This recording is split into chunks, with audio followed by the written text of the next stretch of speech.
Calculations यानी कि गणनाएं, संख्याओं को जोड़ना, घटाना, गुणा करना और भाग करना, ये वो चीज़ें हैं जिन्हें हमें इनकी बार बार ज़रूरत पड़ती है। चाहे हम किसी स्कूल या कॉलेज में पढ़ रहे हो या नहीं पढ़ रहे हो, नॉर्मल लाइफ में भी हमें कैलकुलेशंस की ज़रूरत पड़ती है। तो आज का हमारा जो टॉपिक है वो कैलकुलेशंस के ऊपर है कि कैलकुलेशंस की स्किल क्या होती है। नॉर्मली हमारे पास जो नंबर होते हैं वो या तो हमारे पास डायरेक्ट नंबर होते हैं जैसे कि आपके पास लिखा हुआ है ये, या फिर हमारे पास नंबर डेसिमल पॉइंट्स में होते हैं, डेसिमल पॉइंट में इस तरह से, या फिर हमारे पास जो नंबर्स होते हैं वो फ्रैक्शंस में होते हैं, अपॉन की फॉर्म में लिखे होते हैं, जैसे इस तरह से आपके पास कुछ लिखा हुआ है। तो इन चीज़ों की गणना, इस तरह के नंबर्स की गणना जो नॉर्मल नंबर से हम जानते हैं, हम उन्हें plus minus into division addition subtraction multiplication division कर सकते हैं। लेकिन दिक्कत क्या आती है, चाहे वो स्कूल स्टूडेंट्स हों चाहे बड़े लोग हों, ऐसे व्यक्ति कहीं हो सकते हैं जिनकी किसी न किसी कारण से उनके शुरुआती लेवल पर मैथमेटिक्स कमज़ोर रह गई है, कैलकुलेशन स्किल्स कमज़ोर रह गई है, तो हमें दिक्कत आती है हमारे पास फ्रैक्शंस और जो डेसिमल पॉइंट वाले नंबर हैं उनको कैलकुलेट करने में। तो आज का ये वीडियो इसी चीज़ पर बेस्ड है कि हम आपको डेसिमल पॉइंट्स के नंबर और उसके बाद हम आपको यहाँ पर जो आपके फ्रैक्शनल नंबर है इनका आपको एडिशन सब्ट्रैक्शन मल्टीप्लिकेशन और डिवीज़न यानी कि इनका जोड़ बाकी गुणा भाग करने के तरीके सिखाएंगे, बहुत ही आसान तरीके से। ये वीडियो सिर्फ स्कूल स्टूडेंट्स के लिए ही आपके पास यूजफुल नहीं है, क्योंकि जैसा कि मैंने कहा कि कैलकुलेशंस सबको करनी पड़ती है, हमें जिंदगी में जरूरत पड़ती है गणनाएं करने की। तो ये वीडियो उन सभी लोगों के लिए, छोटे बड़ों के लिए यूजफुल है जिन्हें कहीं ना कहीं कोई प्रॉब्लम फेस करनी पड़ती है कैलकुलेशंस में। तो आगे बढ़ते हैं। सबसे पहले हम बात करेंगे हमारे जो डेसिमल पॉइंट्स के नंबर होते हैं, उन डेसिमल पॉइंट के नंबर की कैलकुलेशन किस तरीके से की जाती है। शुरुआत करते हैं हम। आप एक छोटा सा नंबर लीजिए, मान लीजिए आपने लिखा है 219 और इसमें आपको 91 को जोड़ना है यानी कि ऐड करना है। तो आप क्या करेंगे, आप इसे लिखेंगे 21991 या फिर आप 21991। तो आप अच्छी तरीके से जानते हैं कि ये तरीका आपका गलत है। आप इसे अलाइन करते हैं वर्टिकली पीछे से, यानी कि आपकी जो यूनिट डिजिट होती है, इकाई नंबर होता है, हम पीछे की डिजिट से इसे अलाइन करते हैं, चाहे आपके आगे कोई ब्लैंक स्पेस छूट जाए। लेकिन जब बात आती है आपकी डेसिमल पॉइंट की, तो डेसिमल पॉइंट वाले नंबर्स में हम ऐसा नहीं करते हैं। वहां आपका जो अलाइनमेंट होता है वो आपके डेसिमल पॉइंट के अकॉर्डिंग होता है। कि जैसे कि इसी नंबर में आप देखिए कि मैं किसी एक नंबर को आपके पास डेसिमल नंबर बना देता हूं। उससे पहले एक बहुत ही इंपॉर्टेंट बात आप लोग समझ लीजिए कि हमारे वो नंबर्स जिनमें डेसिमल पॉइंट नजर नहीं आता, एक्चुअली वो भी आपके पास डेसिमल पॉइंट के ही नंबर होते हैं। जैसे कि आपके पास कहीं पर लिखा हुआ है आपके पास 48, तो आप सोचेंगे कि ये नंबर डेसिमल पॉइंट का नहीं है। एक्चुअली ये नंबर भी डेसिमल पॉइंट के साथ लिखा जा सकता है। उसे हम इस तरह से लिख सकते हैं 48.0, क्योंकि किसी भी नंबर में अगर आपके पास जो भी आपके पास पूर्णांक है, उस पूर्णांक के बाद हम एक दशमलव यानी कि एक पॉइंट लगाकर 0 लगा सकते हैं। और अगर आपको पॉइंट के बाद, दशमलव के बाद 2 अंकों की जरूरत है, तो आप इसी को लिख सकते हैं 48.00, या आप इसे ही लिख सकते हैं 48.000।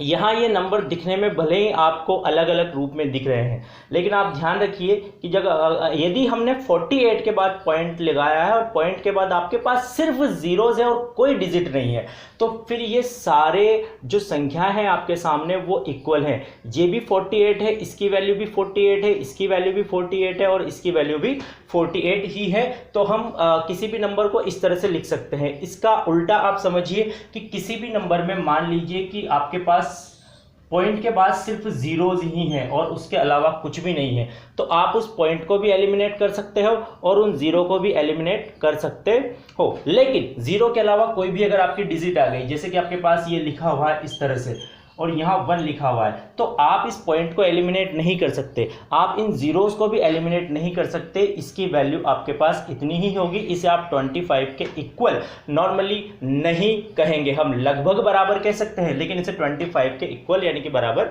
नहीं कह सकते। तो अब हम यहाँ पर हमारी कैलकुलेशन स्किल्स को देखते हैं। सबसे पहले हम बात करेंगे डेसिमल पॉइंट्स में आपके बाद प्लस यानी कि आपके पास जोड़ने की बात करेंगे। तो ये जो संख्या मैंने लिखी है बिना डेसिमल पॉइंट के साथ, यदि मैं इनमें से किसी एक संख्या में डेसिमल पॉइंट का प्रयोग करता हूं और आपका क्वेश्चन कुछ इस तरीके से होता, आपका क्वेश्चन होता 21.9 प्लस 91, तो आप क्या करते, तो आप अलाइनमेंट इस तरह से नहीं रखते। आपको लिखना था 21.9 और अगर आप उसके नीचे 91 लिख देते हैं तो ये गलत हो जाएगा। और इसे लिखने के लिए हमें क्या करना पड़ेगा कि आपका ये नंबर डेसिमल पॉइंट के साथ है, इस नंबर को भी हम डेसिमल पॉइंट के साथ लिखेंगे तो 91 को हम क्या लिख सकते हैं 91.0, क्योंकि हमें पॉइंट के बाद एक डिजिट की जरूरत है तो इस नंबर को हम लिख सकते हैं 91.0 और आपका पॉइंट के नीचे पॉइंट होना चाहिए। ये अलाइनमेंट आपका जरूरी है कि आपके पास दशमलव के ठीक नीचे आपके पास दशमलव हो। तो आप क्या लिखेंगे, यहां पर लिखेंगे आप 91.0। अब आप इसे सिंपली ऐड कर दीजिए जैसे कि आप इसे ऐड करते हैं और पॉइंट के जस्ट नीचे आपको आंसर में भी पॉइंट लिख देना है। ये अलाइनमेंट आप ध्यान से देख लीजिए, पॉइंट पॉइंट और पॉइंट, दशमलव के ठीक नीचे दशमलव चलेंगे और ये आपका आंसर होगा। ये आपका जोड़ने का तरीका है। इसी तरह से यदि इस नंबर में हम लोग यहां पर लिख देते हैं 9.1 और अब हमें इन्हें जोड़ना है तो भी आपका तरीका ये होगा कि आप लिखेंगे 219, क्योंकि हमें पॉइंट के बाद एक डिजिट की जरूरत है तो आप यहां पर लिखेंगे 0.0, पॉइंट के ठीक नीचे हम लोग पॉइंट लिखेंगे और यहां पर आप 9.1 लिखेंगे। अब आप इसे जोड़ दीजिए तो आपका जो आंसर होगा वो आपके पास ये होगा, ठीक है। और इसी तरह से मान लीजिए कि शुरुआत में ही दोनों नंबर्स में आपके पास डेसिमल पॉइंट होता, जैसे कि ये नंबर इस तरह से होता, तो फिर यहाँ भी पॉइंट के बाद एक ही डिजिट है, यहाँ भी पॉइंट के बाद एक ही डिजिट है, तो आपको सिंपली पॉइंट के नीचे पॉइंट लिख देना है और आपको इसे ऐड कर लेना है। थोड़ा सा इसे और परिवर्तित करते हैं हम कि मान लीजिए आपके पास ये जो नंबर है यह है आपके पास 0.91। अब यहाँ पर पॉइंट के बाद सिंगल डिजिट है, यहाँ पर पॉइंट के बाद डबल डिजिट है, तो आपको करना क्या है, आपको वही करना है, आपको पॉइंट के ठीक नीचे पॉइंट रखना है। तो आपको ये नंबर इस तरह से लिखना होगा और जो ब्लैंक स्पेस आपके पास बची उस ब्लैंक स्पेस में आप एक जीरो लगा सकते हैं, क्योंकि पॉइंट के बाद लास्ट में अंत में आप जीरोस का इस्तेमाल कर सकते हैं और आप इसे सिंपली जैसे आप ऐड करते हैं नंबर्स को वैसे आप इसे ऐड कर लेंगे तो आपको आंसर मिल जाएगा।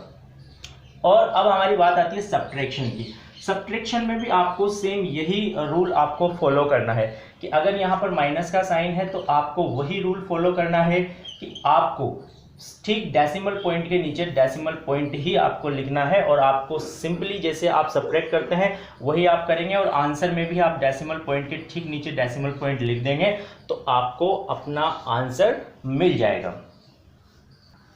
अब हम यहाँ पर एक एग्जांपल लेते हैं कि मान लीजिए आपको 10 में से आपको 9.205 इस नंबर को आपको माइनस करना है।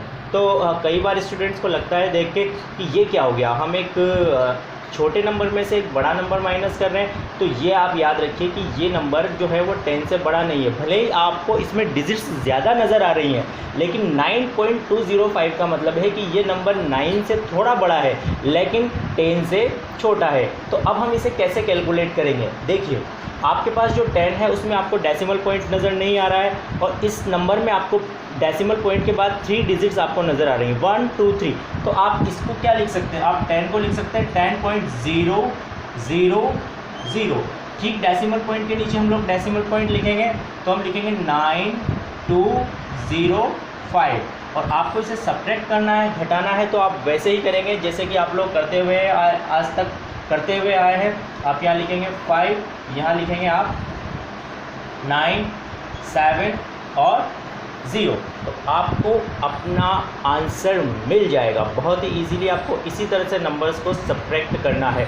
और अगर दोनों नंबर्स में आपके पास डेसिमल पॉइंट है तो फिर आप डेसिमल पॉइंट के नीचे वैसे ही डेसिमल पॉइंट लिखें।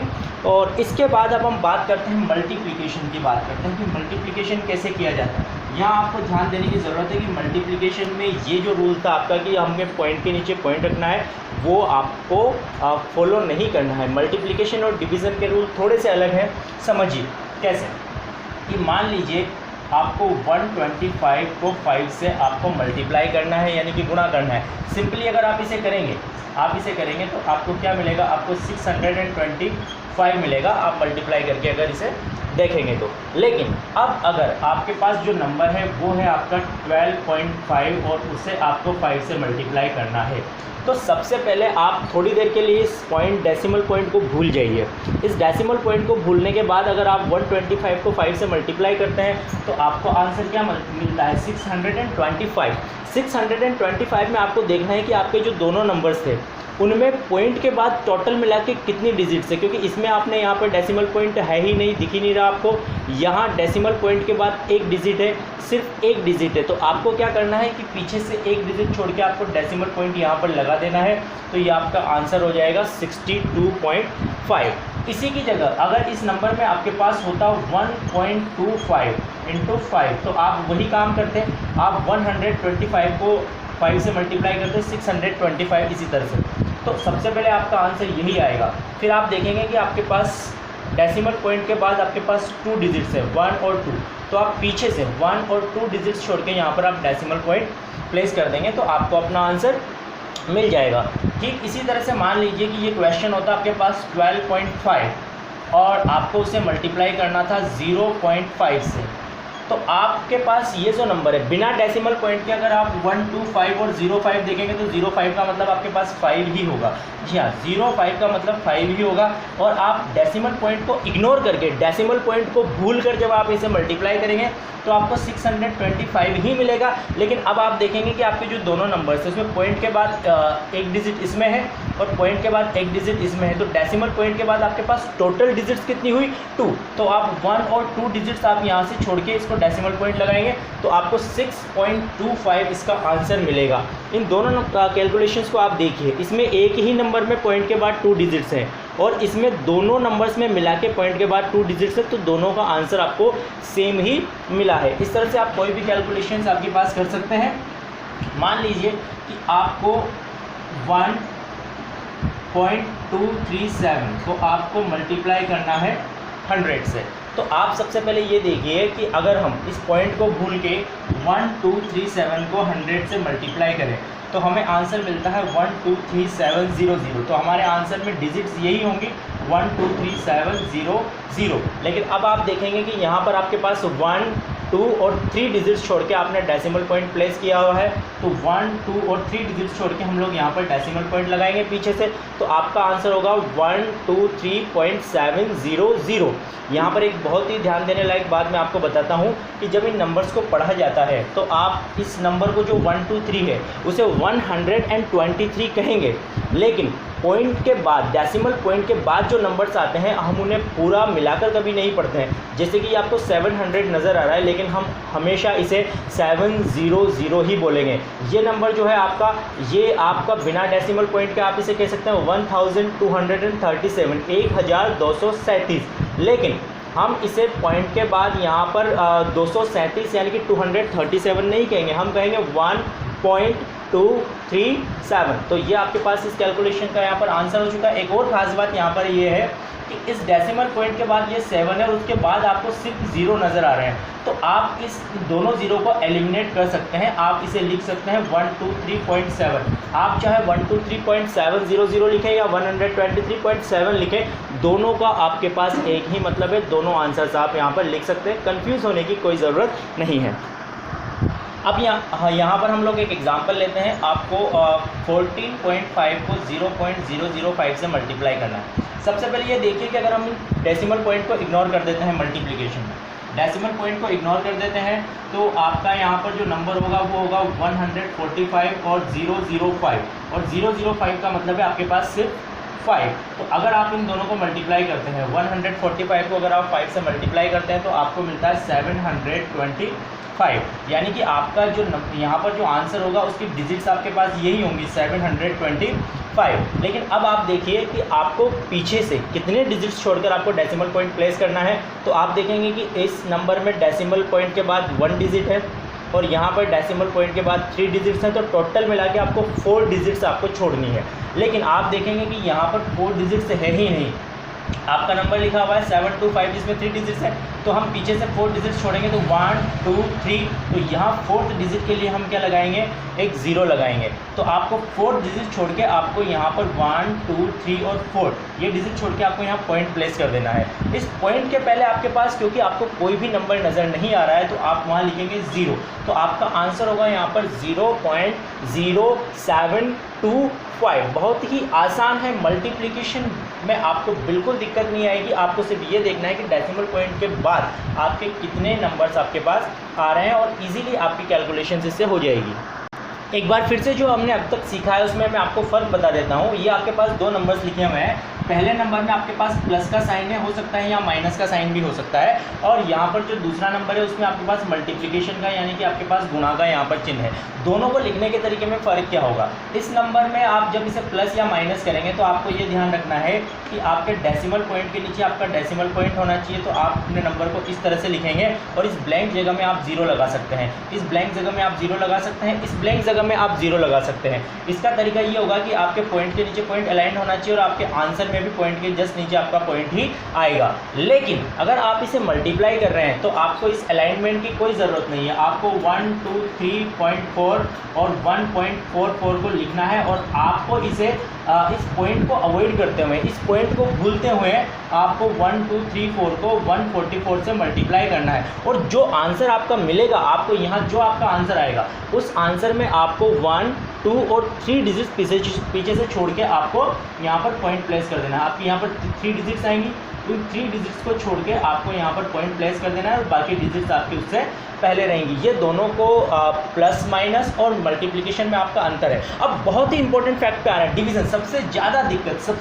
दिक्कत चाहे वो नॉर्मल संख्याएं हो, चाहे वो आपके पास डेसिमल नंबर्स हो, जो स्टूडेंट्स को आती है वो आती है डिवीज़न में। आपको घबराने की ज़रूरत नहीं। एक एग्जाम्पल लेते हैं कि आपके पास यहाँ पर मान लीजिए कि आपको 145 को 5 से डिवाइड करना है, तो 145 को जब आप 5 से डिवाइड करेंगे तो आपको जो आंसर मिलेगा वो आपको आंसर मिलेगा 29, यानी कि इस चीज़ का जो आंसर होगा आपके पास वो 29 होगा। और अभी तक हमने इसमें डेसिमल पॉइंट का इस्तेमाल नहीं किया है। अब हम यहाँ पर डेसिमल पॉइंट्स के साथ इन नंबर्स को चेंज करके देखते हैं कि आपके आंसर पे क्या फ़र्क पड़ेगा। ठीक है, आप इस चीज़ को ध्यान में रखिए। हम एक एग्जांपल ले रहे हैं 145 और 5 का, जिसका आपके पास डिवीज़न का सिंपल आंसर है 29। अब हम ये करते हैं कि हम 14.5 को हम 5 से डिवाइड करते हैं। तो यहाँ डिवीज़न को बहुत ही ध्यान से समझिएगा कि ज़्यादातर मिस्टेक्स डिवीज़न में ही होती है। तो आप करेंगे क्या, सबसे पहले आपने लिखा 14.5 और आपने यहाँ पर लिखा 5। आप सबसे पहले 14 को डिवाइड करेंगे। 14 को जब आप डिवाइड करेंगे तो आपका ये डिवीज़न होगा आपका 2 टाइम्स, यानी कि आपके पास 5 2 10 और आपका 4 बचेगा। अब आप क्या करते हैं, नॉर्मली हम जब बिना डेसिमल पॉइंट के करते हैं तो इस नंबर को यहाँ पर हम डाउन लेते हैं, ठीक है। लेकिन आपको करना क्या है, आपको यहाँ पर एक डेसिमल पॉइंट है, ये डेसिमल पॉइंट जो है आपका ये जाएगा आपका यहाँ पर आपके क्वोशिएंट में, यानी कि आपके भागफल में, और ये नंबर जो है आपको यहाँ पर नीचे लेना है। ठीक है, डेसिमल पॉइंट हम यहाँ पर ले जा चुके हैं भागफल में और ये नंबर आपको नीचे लेना है। आपका नंबर है 45 और 5 से आप 45 को डिवाइड करेंगे तो आपको मिलेगा 2.10।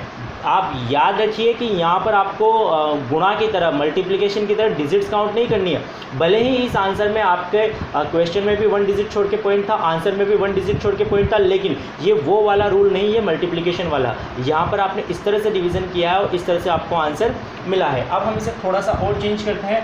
आपके पास मान लीजिए कि 1.45 है और 1.45 को आपको 5 से डिवाइड करना है। तो हम कैसे करेंगे, 1.45 और इसे हम डिवाइड कर रहे हैं 5 से। तो आपने यहाँ पर 14 को एक साथ ले लिया था। 14 को एक साथ इसलिए ले लिया था क्योंकि 1 5 से डिवाइड नहीं होता था, तो आपने एक साथ क्या लिया, पूरी डिजिट 14। स्टार्टिंग में हम ऐसा कर सकते हैं, लेकिन यहाँ पर आप देखिए कि 1 जो है आपका ये डेसिमल पॉइंट के पहले का नंबर है और डेसिमल पॉइंट के बाद आपके पास 45। तो आप सीधे आप 14 को एक साथ नहीं ले सकते। आप सबसे पहले यहाँ डेसिमल पॉइंट के पहले जो नंबर है 1, उसे आप 5 से डिवाइड करेंगे, क्योंकि 1 5 से छोटा है। तो आप 1 को 5 से डिवाइड करेंगे तो सिर्फ 0 टाइम्स डिवाइड होगा, तो आप यहाँ पर लिखेंगे 0। अब आपका ये जो डेसिमल पॉइंट है वो डेसिमल पॉइंट यहाँ पर चला जाएगा। जब डेसिमल पॉइंट आपका यहाँ पर चला जाएगा तो अब आप इस डेसिमल पॉइंट को यहाँ से भूल जाइए। जब आप यहाँ से भूल जाएंगे तो ये नंबर आपको कुछ इस तरह का दिखेगा, आपको ऐसा दिखेगा 145, ठीक है, क्योंकि डेसिमल पॉइंट आपका यहाँ जा चुका है। तो आप 14 को एक साथ ले सकते हैं। तो 14 को एक साथ लेने के बाद आप इसे डिवाइड करेंगे 14 को 5 से, तो वो आपका 2 टाइम्स डिवाइड होगा। आप इसे 1.4 मत मानिए, आप ये याद रखिए कि आपका डेसिमल पॉइंट यहाँ जा चुका है। तो ये नंबर आपका सिर्फ बिना डेसिमल पॉइंट के अब क्या है, 14 है। और 14 में से अगर आप 10 को यहाँ पर सब्ट्रैक्ट करते हैं तो आपको मिलता है वही 4, और वही आप आगे का प्रोसेस आप आगे करेंगे तो आपका 9 टाइम डिवाइड होगा 45, और आपका आंसर आ जाएगा आपके पास 0.29। यहाँ भी आप ये देख रहे होंगे कि यहाँ पर पॉइंट के बाद 2 डिजिट्स है और आंसर में भी पॉइंट के बाद 2 डिजिट्स है, तो आपको कन्फ्यूज़न हो सकता है कि हम इसमें मल्टीप्लिकेशन जैसा रूल आजमा रहे हैं। तो ये आपको इसलिए लग सकता है क्योंकि अभी तक हमने जो डेसिमल पॉइंट है वो सिर्फ आपके डिविडेंड में, यानी कि आपके भाज्य में लगाया है, पहली संख्या में लगाया है। हम अब दूसरे नंबर में भी यहाँ पर डेसिमल पॉइंट को यूज़ करने वाले हैं।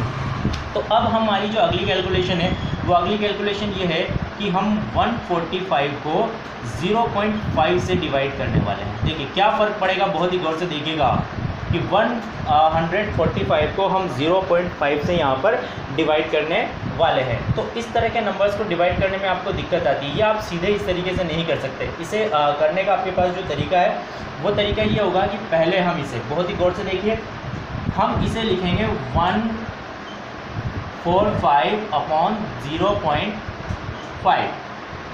ध्यान से समझिए। अब आपके पास आप देख सकते हैं कि यहाँ पर पॉइंट के बाद एक सिंगल डिजिट है और यहाँ पर आपके पास डेसिमल पॉइंट नहीं है, तो हम कहाँ मानेंगे, लास्ट में मानेंगे। ठीक है, आपको करना क्या है, इस पॉइंट के बाद एक डिजिट है, अगर आप इसे बैलेंस करना चाहते हैं। सबसे बड़ी दिक्कत तभी आती है जब हमारे उस नंबर में डेसिमल पॉइंट होता है जो कि डिवीज़न साइन के बाद में है, यानी कि जिससे हमें भाग देना है। तो आप क्या करेंगे, आप इस डेसिमल पॉइंट को यहाँ से हटाने के लिए ये देखेंगे कि डेसिमल पॉइंट के बाद कितने आपके पास डिजिट्स है, एक डिजिट है। तो आप इस ऊपर वाले नंबर को 10 से मल्टीप्लाई कर दीजिए और नीचे से आपका डेसिमल पॉइंट हट जाएगा, 0.5 हो जाएगा। तो 0.5 हो जाएगा तो हम उसे सिर्फ 5 लिख सकते हैं। ठीक है, और अगर यहाँ पर पॉइंट के बाद 2 डिजिट्स होती तो हम 10 की जगह 100 से मल्टीप्लाई करते हैं, और पॉइंट के बाद अगर 3 डिजिट्स होती हम 10 की जगह उसको 1000 से मल्टीप्लाई करते हैं। अब आपको इस नंबर को सॉल्व करना है। आप जानते हैं कि अभी आपने किया है कि 145 को 5 से डिवाइड करने के बाद आपके पास क्या आता है, आपके पास आता है यहाँ पर 29, और उस 29 को जब आप इस 10 से मल्टीप्लाई करेंगे तो आपको मिलेगा 290। आप इसे ऐसे कट भी कर सकते हैं इस तरह से, 29 और 29 को 10 से मल्टीप्लाई करेंगे तो आपको मिलेगा 290। आप अगर कोई नंबर कॉम्प्लिकेटेड है तो आप उसे डिवीज़न करके देख सकते हैं। ये चीज़ क्योंकि थोड़ी सी डिफ़िकल्ट है तो हम इसके और एग्जाम्पल यहाँ पर लेने वाले हैं। अब आप मान लीजिए कि आपको 684 को आपको डिवाइड करना है 0.2 से, 0.2 से आपको डिवाइड करना है। तो आप क्या करेंगे, आपका जो नंबर है उसमें पॉइंट के बाद आपके पास क्या है, एक सिंगल डिजिट है। सिंगल डिजिट है तो आप यहाँ पर क्या करेंगे, पहले नंबर को आप 10 से मल्टीप्लाई कर देंगे और उसे आप डिवाइड करेंगे 0.2 से, आपका पॉइंट हट जाएगा। ध्यान रखिए, यहाँ पर पॉइंट के बाद एक सिंगल डिजिट है तो हमने इस पहले नंबर को 10 से मल्टीप्लाई कर दिया है, तो आपका ये डेसिमल पॉइंट हट गया है, तो 0.2 की जगह 0.2 हो गया है, और 0.2 को हम सिर्फ 2 मान सकते हैं। और अब हम इस नंबर को, यानी कि आपके पास जो 6840 है, उसे 2 से डिवाइड करेंगे तो आपको आंसर मिल जाएगा सिंपली, जैसे कि आप कर सकते हैं। यहीं पर आप देखिए कि आपका नंबर होता है 684 और आपको उसको डिवाइड करना होता है 0.02 से। तो 0.02 से डिवाइड करने के लिए आप यहाँ पर ये देखेंगे कि पॉइंट के बाद आपके पास 2 डिजिट्स हैं, पॉइंट के बाद आपके पास 2 डिजिट्स हैं। तो हम जब इस पॉइंट को हटाएंगे तो आपका जो नंबर है, जो कि यहाँ 10 से मल्टीप्लाई हुआ था सिंगल डिजिट की वजह से, तो यहाँ पर आपके पास डबल डिजिट्स है, तो आपका ये नंबर किससे मल्टीप्लाई होगा, 100 से।